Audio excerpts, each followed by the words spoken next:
اللہ تعالیٰ نے ہمیں اشرف المخلوقات کے بلند ترین مقام پہ فائز کیا ہے۔ اب یہ ہم پہ ہے کہ ہم اپنے آپ کو اس کا اہل ثابت کریں۔ ناظرین، آج میں آپ سے عدالتوں سے کیے گئے فیصلوں کے بارے میں بہت ہی مختصر بات کرنا چاہتا ہوں۔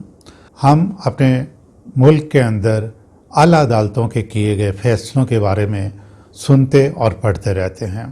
اسی طرح عالمی عدالتوں کے کیے گئے فیصلے بھی ہماری نظر سے گزرتے رہتے ہیں۔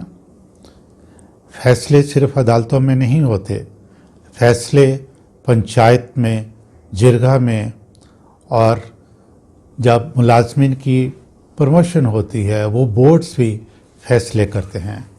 کہیں قانون ہے، کہیں رولز اینڈ ریگولیشن ہے، اور کہیں جرگہ کی وزڈم۔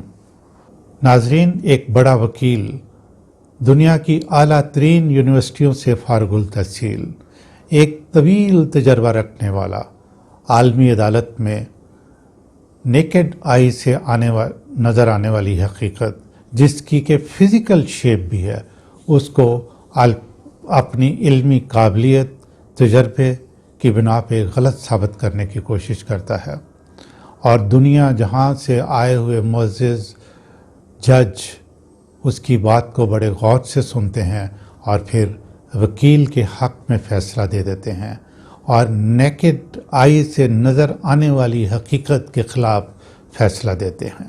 ناظرین، ہمیں تو یہ سمجھ آتی ہے کہ سب سے بڑا قانون ایتھکس اینڈ ویلیوز ہیں، اور اللہ تعالیٰ نے اپنی آخری کتاب قرآن مجید میں سورہ شمس میں بڑا کلیئرلی کہہ دیا ہے کہ ہم نے انسان کو غلط اور صحیح میں تمیز کرنے کی صلاحیت دے کر پیدا کیا۔